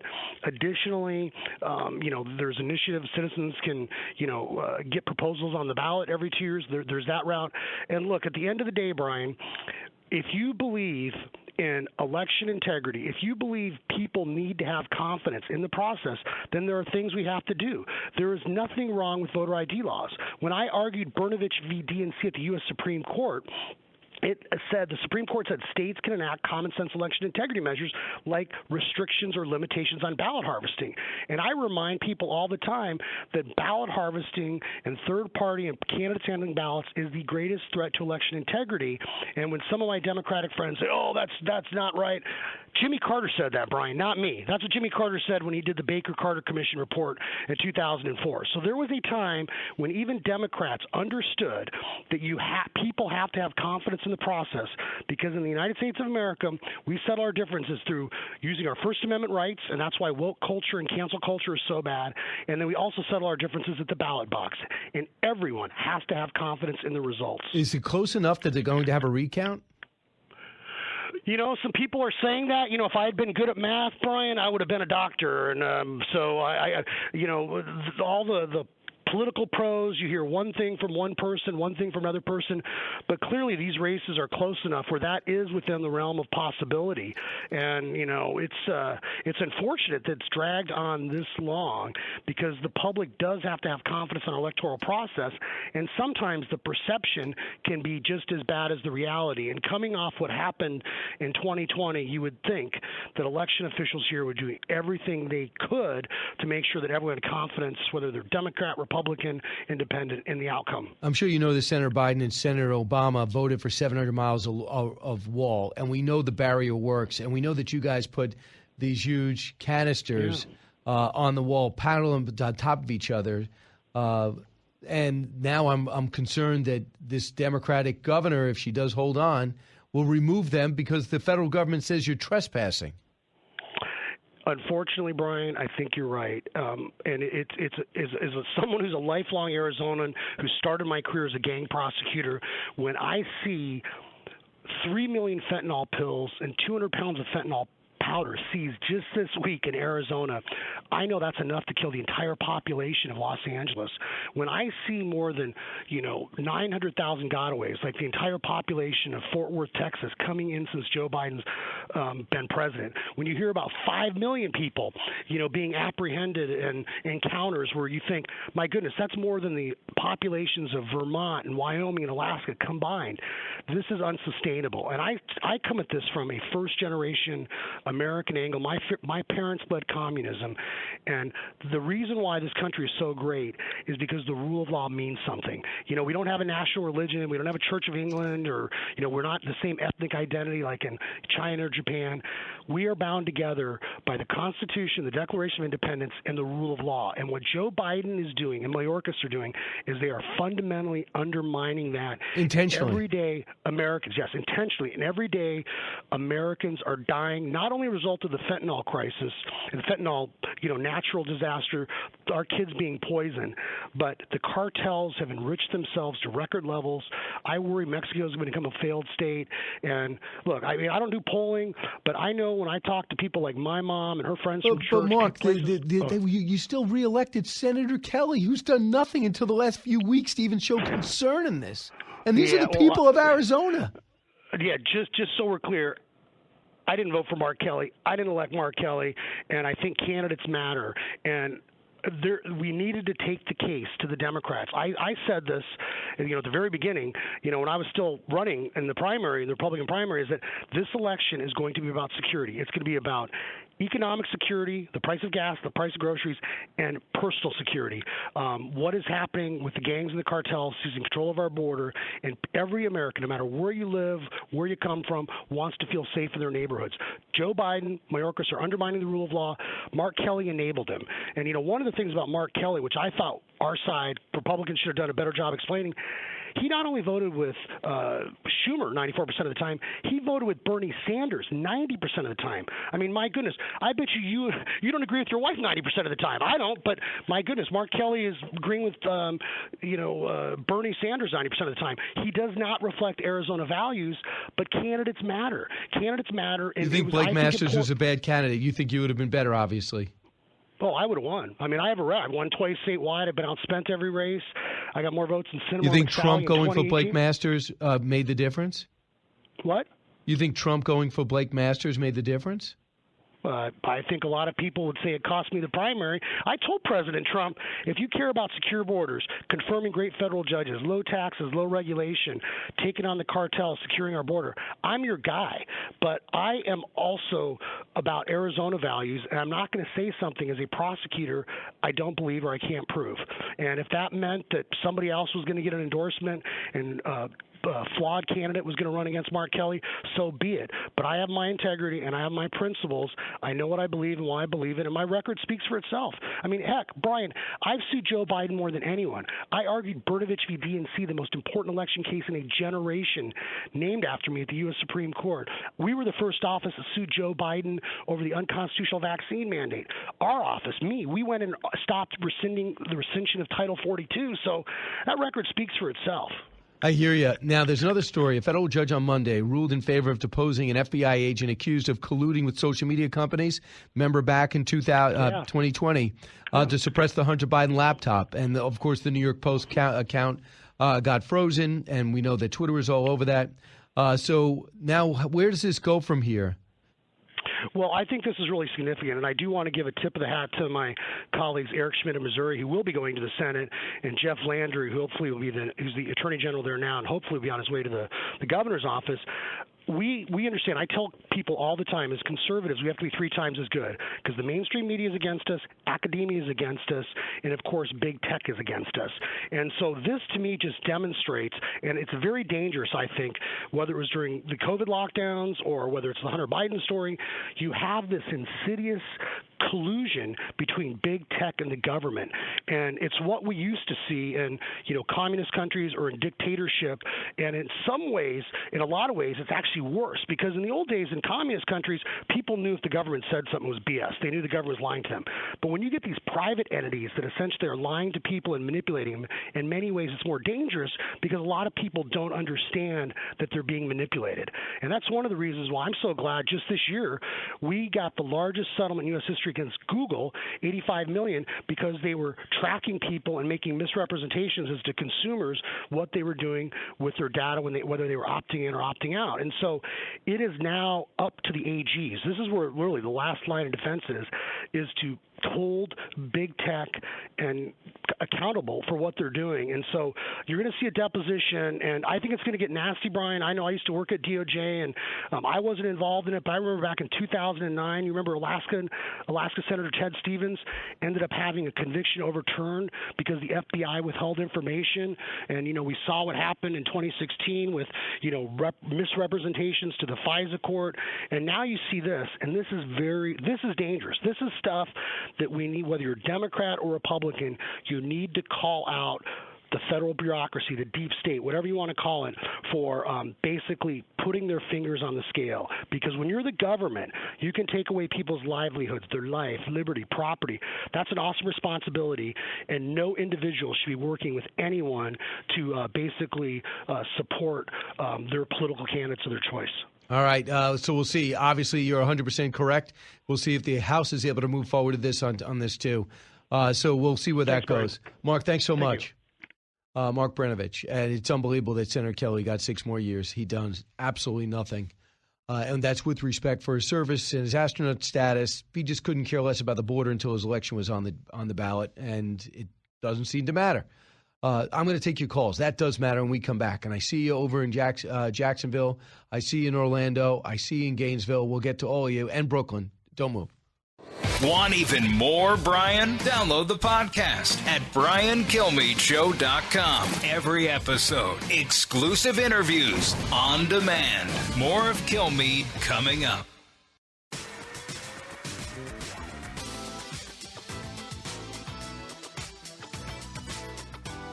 The more you listen, the more you'll know. It's Brian Kilmeade. Over the last 2 years, as I've been traveling all over the country, people have come up to me from time to time and said, seeing the way things have gone down here at home, it seems like we have an administration that's actually intent on weakening America at home and abroad. And people come up and say, do you think we can get it back? And I always say, we'll get it all back. And you'll be surprised how quickly it comes back. I think that's one of the things that we proved, particularly in those first 2 years of the Trump-Pence administration, was when you have an administration that knows what makes America prosperous and strong and secure, and then you have partners in majorities in the House and in the Senate. It's extraordinary what you can accomplish, but it all takes leadership. And he believes he's the leader. He's got a book out. He's going to be joining us tomorrow. That's Mike Pence, the vice president, and he's in a tough situation. The president of the United States did not call off the attackers on January 6th. We're going after him. He's angry at that, but he also worked incredibly well with the president, thoroughly understood him, was a great counterbalance to him, was able to work Congress and define Trump to people that maybe didn't know anybody quite like him.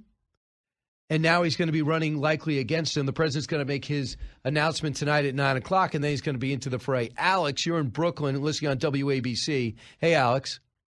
Hey, good morning, Brian. Thanks for taking the call. By the way, Mike Pence, I don't even understand why he's thinking of running. I don't see him having any % of a chance of making it in the primary. I'm saying that Mike Pompeo might have some sort of chance, but Mike Pompeo would have a problem in the general election, the same problem that some Trump-endorsed candidates had in this election because, he was part of the Trump administration. But I wanted to say about Trump going after DeSantis, it's backfiring in 2 different ways.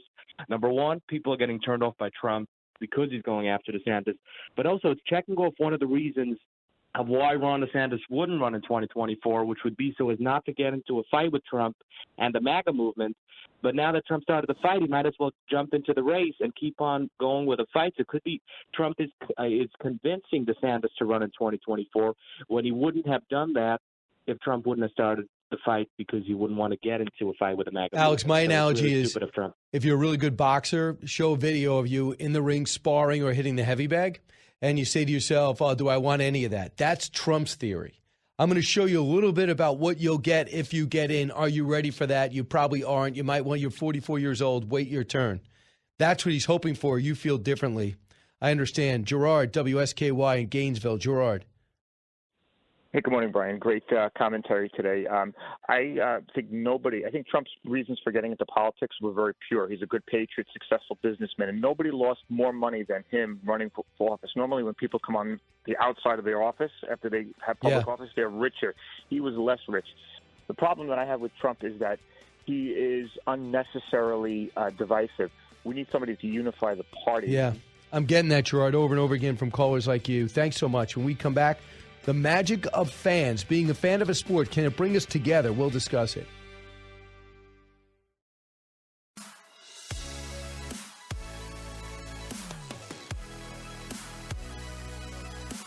If you're interested in it, Brian's talking about it. You're with Brian Kilmeade.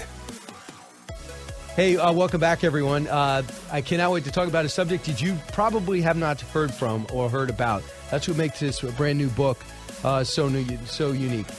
Ben Valenta and David Sikoriak, right? I nailed it. Have co-authored a book, Fans Have More Friends. They are now in studio with us. It all plays into the pandemic. Think about this. You're forced to be isolated, maybe forced to leave your job. Maybe you watch your business just die in the vine. You were told to stay away. Even family members, if you're in the extended family, don't come over. And then when we're all said and done and we go back to life as it was, some people never got back to life as it was. They've never really had a bond with other people. Maybe there's kids in generations now that are just in love with their phone and don't even have many real friends. But fans have more friends. I've been a sports fan my entire life, started in sports. Ben and David, welcome. You put a science to the thought pattern. You want to start? Yeah. I mean, we are fans ourselves. And we recognized in our own behavior that our fan behavior, when we leaned into that passion, we had social interactions with other people, right? And we spent our careers studying fans. And whether it's watching together, going to the game, somebody to talk about the result. Exactly. Even, I live in Los Angeles. I am from Colorado, big Bronco fan, right? I could be watching alone in my living room, and my phone's going to light up when the Broncos are playing because my family's texting me. My hometown friends are texting me. In every way you look at it, right. If you think about it as a social endeavor, you sort of can't unsee it. So Ben, I should say, is the Senior Vice President of Strategy and Analytics for Fox Sports, and you and David have been friends. David, when did you realize that there's something here that needs to be brought out? We started, I was working at Madison Square Garden a few years back in 2016, and we were seeing that when we were spending time with fans, that social relationships were incentivizing the behavior. So take the Knicks for an example. Historically, they haven't won since the 70s. They haven't won since the 70s, and it hasn't been great since 2000. But we were spending time with fans who, why would you pay all that money to go to watch a losing team? And what we saw was it was these social relationships that were embedded in being a Knicks fan that were actually incentivizing them to come. Did you do this from focus groups? Focus groups, ethnographies. We spent time going to games with people in sports bars around the country, just spending a lot of time with fans. Yeah, we really did the groundwork of seeing what patterns were out there. And no matter whether we were doing the Knicks, we were doing the Rangers, we were doing the World Cup, we were doing Major League Baseball, same pattern ended up, that they were doing all this activity because somebody else was doing the activity with them. And they would lean in more, not because of the result on the court or the field, but because it's dad, it's their friends from college, it's their mom, that they had these conversations around. So we then arrived at this, look, if this is all true, these patterns are up here, and it really is a picture of a sports fan that is different than what we normally conceive of the toxic kind of, at home being kind of fatuous and not really engaged with the world. We were seeing the direct opposite. So we really wanted to test this to give another picture. So you're saying if you like the Dodgers and you're engaged with the Dodgers, you're more than likely to be engaged in other things in your life because fundamentally you have a passion? That's right. I mean, what we see is that... But I'm not affecting the outcome. No. By watching a game, I'm not affecting the outcome. No. The Dodgers are the ones playing the game. But by watching the game, you're saying it could affect your lives positively. Absolutely. I mean, what we see is that if you are a fan, you have more active social lives, right? You have more friends. You engage with those people more frequently. You value those relationships more. Same is true of your family relationships. Like a shorthand way to say that is you're likely to have a better relationship with your mother the bigger fan you are. And all of that socializing. Can I just ask, why? Because you have this constant point of connection, right? You're in touch more regularly. The game gives you a reason to connect. And that's the thing that is the gateway to a conversation about how the kids, how's work. Those sorts of conversations fall out of that. But it's easy to text, hey, Brian, did you see that dunk? Did you see that play? Big win last night. And then that flows into other conversations. It's harder to be like, hey, randomly on a Tuesday night, how you doing? What's up? How are the kids? So if people listening right now go, yeah, I'm not really a big sports fan, do you recommend they try? go get involved, even if they're 20s, 30s, 40s, jump into something? Absolutely. Even it's the magic of, as you're following, you then have another point of connection. So everyone's a Cowboys fan, or a lot of people are Cowboys fans, or you either love or hate. Or Cowboy hater. Or hater, yes. Thanks for correcting. Watching them on Sunday Sunday night. You're in New night, York right now. Yes, yeah. Watching them on Sunday night, you have something to talk about with people. Did you see they blow a lead to Green Bay? And it gives you a way into conversation. It gives you social capital that you can then go use out there. And that little discussion with somebody who's a Cowboys fan or a Cowboys hater then leads to more discussion. And then you watch another game and you have these discussions. So the really engaged sports fan is just loaded with social capital. They can spark a conversation with anybody that is another sports fan. I as a soccer player, no one ever cared about soccer in the 70s and 80s. And now I notice when the World Cup happens, you can't even get a seat in a sports bar. People will be on the outside. Why? Because we're cheering for a country. And as long as hopefully we get out of the group. But when you're cheering for a country, that could be a bonding moment, correct? Absolutely. I mean, it's just an opportunity to connect with other people. And it's sort of Americans bonding with Americans, right? Wrapping ourselves in the flag, rooting on the country. But it's also the immigrant on the street who's watching his team, right? Who's just participating in the event, in the sort of festivities. That creates this kind of pluralistic, open-minded, broad perspective of the world that makes us welcoming of strangers. So there's this book out now. You're listening to the co-authors. Fans have more friends. So a lot of people think, well, we're watching professional men or women play their sport better than you can. So we're living through them. That's the escapism, allow you to escape your life, leaving reality. You're saying, let that be the foundation for your reality. So as soon as we need to find a way to get people passionate about something. And this could be the foundation for it. Absolutely, because it's so pervasive in our society. But what did you find in the data that showed that? So what we found is fans have more friends. That as you move along the specter of fandom, from being not engaged fan at all to the most engaged, a bunch of measures move in right alongside. So the more friends you have, the more you value your relationships. Ben noted the closer you are to your mom, to your dad, to your kids.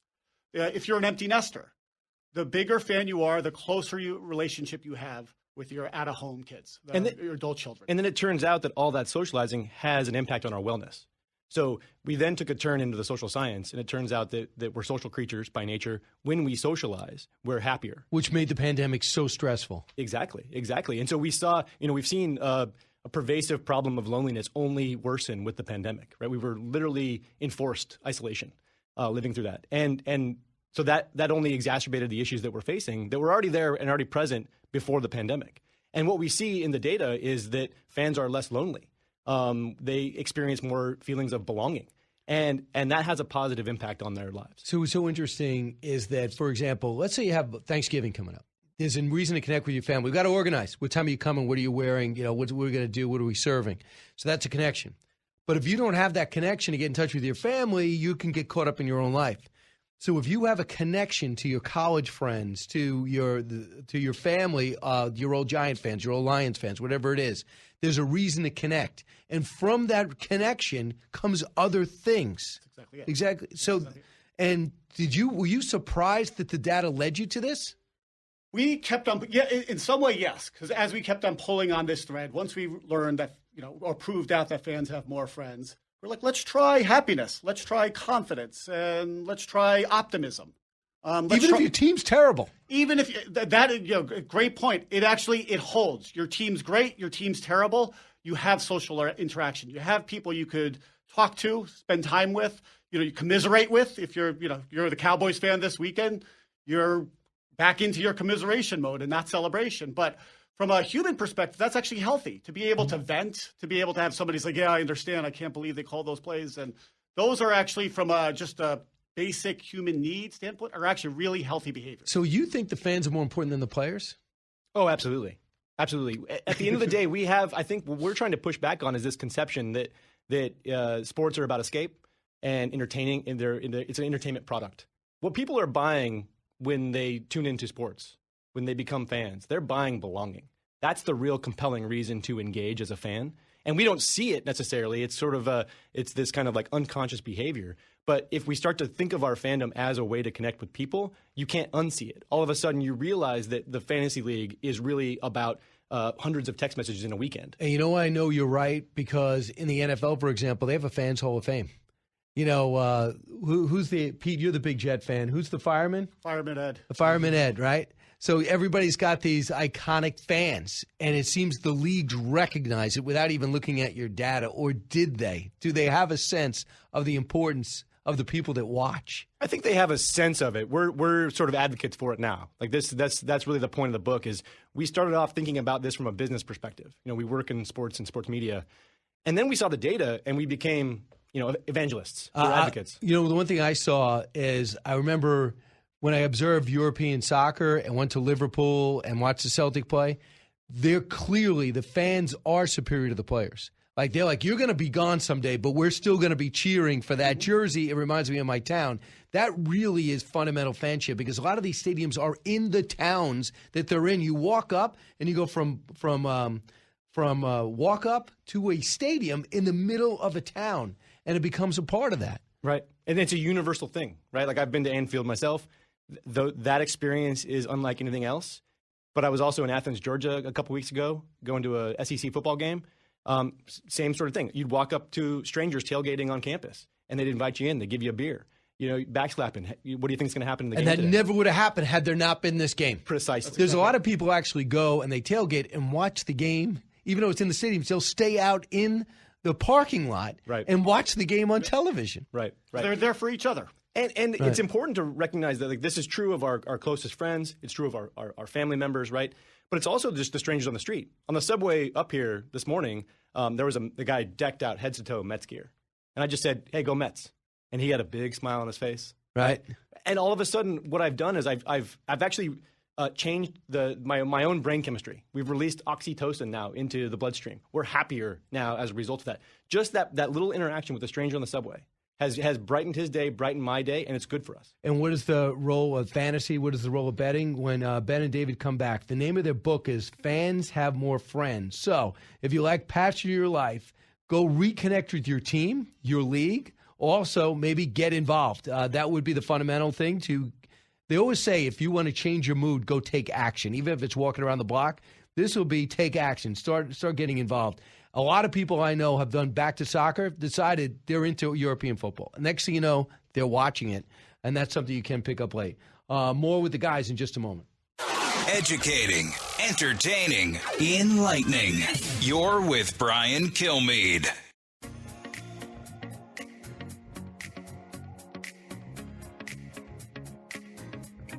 Radio that makes you think. This is the Brian Kilmeade Show. Hey, welcome back, everybody. By the way, we're following a couple of stories where the President of the United States is blowing off his dinner tonight with G20, the most powerful people on the planet. He's not feeling well, they think, or he's tired. They're not telling us exactly. He was exposed to COVID-19 by one of these other leaders, so we'll continue to follow that. Keep in mind, he is 80, and we're all waiting to see if the Republicans get to 218 in the House. They're at 217 right now. Lots going on in California. I think they have about 8 races yet to be decided. They cannot even finish counting the race for the mayor of Los Angeles. We're talking about one city. And what an embarrassment. That, Nevada, as well as Arizona. But let's take a break from that for a moment. Ben Valenta's here, along with David Sikoriak, co-authors of Fans Have More Friends. If you're saying to yourself, my life lacks passion, they have done studies, not just a feeling studies, because Ben is the Senior Vice President of Strategy and Analytics for Fox Sports. David's the founder of Dexterity Consulting, a strategy and analytics consultancy company that blends research analysis and empathy to transform how brands think. They put together this great book from his days over at Madison Square Garden and NBC, and they come up with a study, hard facts that show your life's better if you follow a team and care, even if you're not in the game. Guys, what is fantasy football? What does betting do for the experience? Is that a left turn, get you off the course, or does it help? It gets you deeper into the course because it gets you engaging, right? You have a fantasy football league. What do? You have a draft, whether it's in person or virtual. You have 11 other people in your league that you have a point of connection with. Then every week, set your lineup, back and forth, trades, trash talking.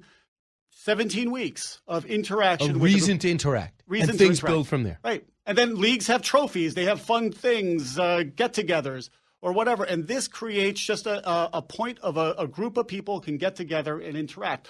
That would not actually happen I mean, it could happen, right? It could. You could organize a group of people. Let's do a monthly Zoom call or whatever around the country.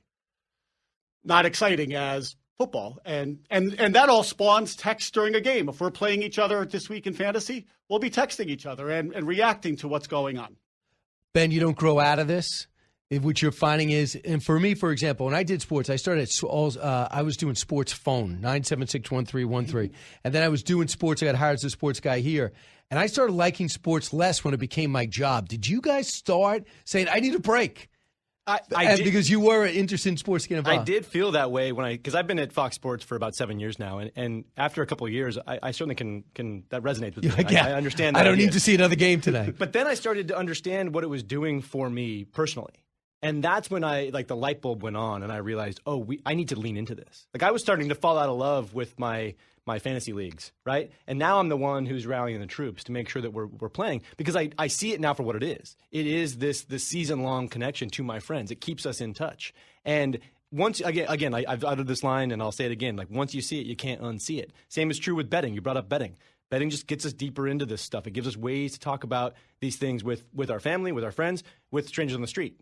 My brother and I, again, he's in Colorado where betting is legal. We started to lay bets every week on the NFL, and now we talk all week leading up to that. Strategies. What do we think? How are the lines moving? Then on the day of the games, we're following our bets, right? All of a sudden, now I'm FaceTiming with my nephews as a result of that. All of this spawned from betting, and we have this conception of betting, this conception of sports fandom that can be kind of negative, where what we want to do is flip the script and say, no, this is actually really positive. So, David, the pandemic happens and sports goes back. It starts with the UFC and they start building from there. And they said fans can't go, but the players can play. And there's all these protocols. What did you find? And how did that play into this book? Yeah, so what we saw was, as sports fans, we were all excited for sports to come back. And our anticipation was ratings would go through the roof, that we're all locked in at home, and we're all going to be watching every single game. You had NBA, NFL, baseball, all going out at the same time. That didn't happen. And as we kind of poked at what were the reasons driving that, it then dawned on us as kind of playing out the theory of fans have more friends, that the water cooler disappeared. We were still not back at work. We were still not back at our social settings. So if I wanted to connect with you, or we're working together, and I get to see you sometimes getting coffee or whatever, and I know you're a Cowboys fan, I'm like, a tough loss yesterday. And we'd have an interaction as a result of that. And so my incentive, if I want to get in good with you or just develop a relationship with somebody, it's not even as getting in good, is I'm going to watch the Cowboys because I could talk to Brian about it. And I'm not seeing Brian now. Less incentive to watch the Cowboys. Very interesting. And then you watch the game with the noise. Sometimes you would forget about it, but as soon as you saw the empty stands, you were sobered up. I mean, Tom Brady wins his last Super Bowl with nobody there at his home stadium, virtually, in Tampa. And you realize just how important that atmosphere is that the fans create on television, in the stadium. It's a key component of the experience of going to a game, watching a game. All right, it's called Fans Have More Friends. Ben Valenta and Dave Sikoriak have written it, longtime friends. Maybe they bonded on sports. You can too. Pick it up. It's a way to maybe get yourself motivated, and they proved it with hard data. Thanks, guys. Thank you.